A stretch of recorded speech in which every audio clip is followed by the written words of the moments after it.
back to my film and TV channel. Hope we're all staying safe and well. We're going over to Netflix today for a crime thriller, yes, with some decent stars in it, some making a bit of a comeback I've not seen for quite a while. Then again, I might not have just noticed what they're doing, but we're going to have a look at something on Netflix called Reptile. Please, if you're new to the channel, push that subscribe button, push the bell notifications, everything film and TV, of course, including reviews like this, information vlogs, lots of different things. Great to have you on board. Please spread the word and enjoy, yes, and say, give us your comments, let us know what you think of this or anything to do with film and TV. And of course, if you've got that split second, guys, if you can help us out with a little like, push that like button, push the thumbs up button, that'll be very gratefully accepted and received by me, that's for sure. Yes, a crime thriller film, Reptile, 136 minutes. Yes, we'll talk about that in a second. Yeah, interesting length for a film of this type. Directed by Grant Singer in his feature film directorial debut. Yeah, I thought he did okay. I thought Grant did okay in this. This stars Del Toro, of course, Benicio Del Toro, who actually co-wrote this. He's in the lead role.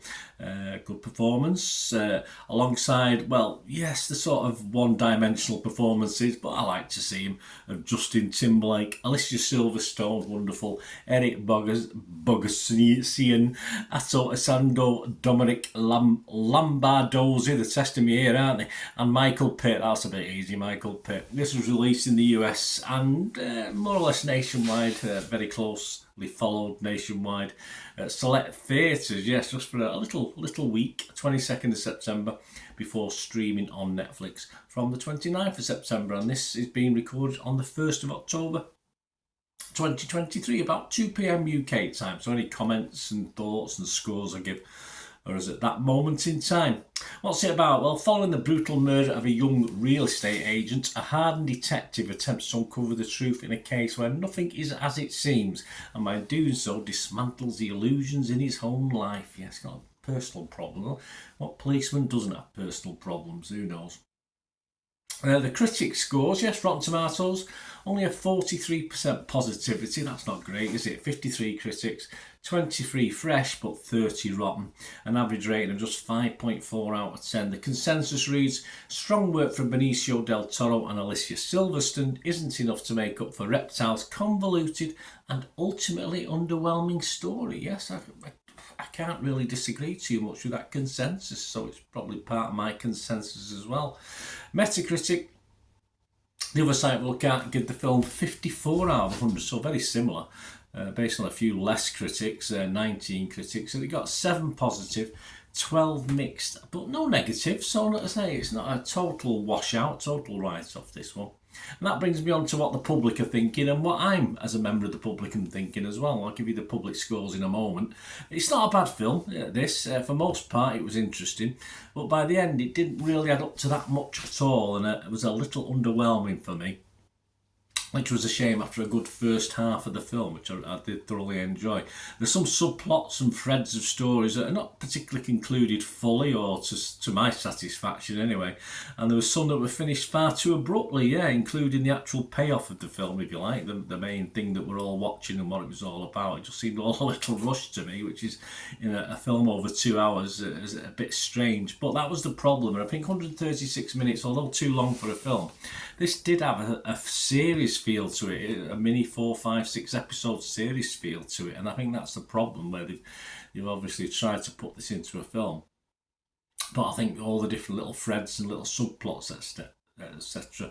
That's probably what led to the disappointment of the ending. Some of the smaller storylines could have perhaps been taken out for a better 90-minute, 100-minute film, or added to for a little mini-series that I think would have been appreciated far more, as I said, certainly by me anyway. It's nice to see Alicia Silverstone, I've already intimated at that, and Del Toro, of course. And I said, even old Justin, it's nice to see Justin. He's does a role similar to his very first role, and I'll say it is what he is, so but it's nice to see him. Sadly though, a little bit down little bit let down, this film, after some early promise, so I was a little bit down on it. But I am, well, not alone as a member of the public. I mean, but generally the public do like it, so you could like this. But Rotten Tomatoes audience, it was an 81% positivity for this, 4.1 out of 5, so that's pretty good.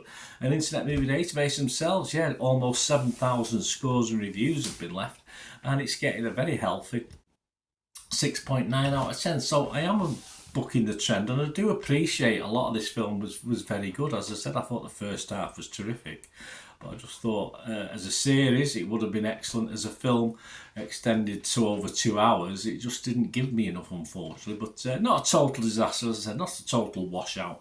I'm going to give this a score of 5.5 out of 10. If I was doing it on Rotten Tomatoes, I would be fresh on it. I would just definitely be fresh on it, because you only got fresh and rotten, haven't you? And it's not rotten. It's certainly not rotten. And if I was doing Metacritic, of course, I'll be with the majority on there. I would give it a mixed review as well. So 5.5 out of 10. I said a little bit lower what the public are thinking, and slightly above what the critics are thinking. So I like to be independent and on my own. So that's all there is to it. Simple as that, guys. Anyway, let me know what you think, guys. Let me know your scores. Great to hear from you.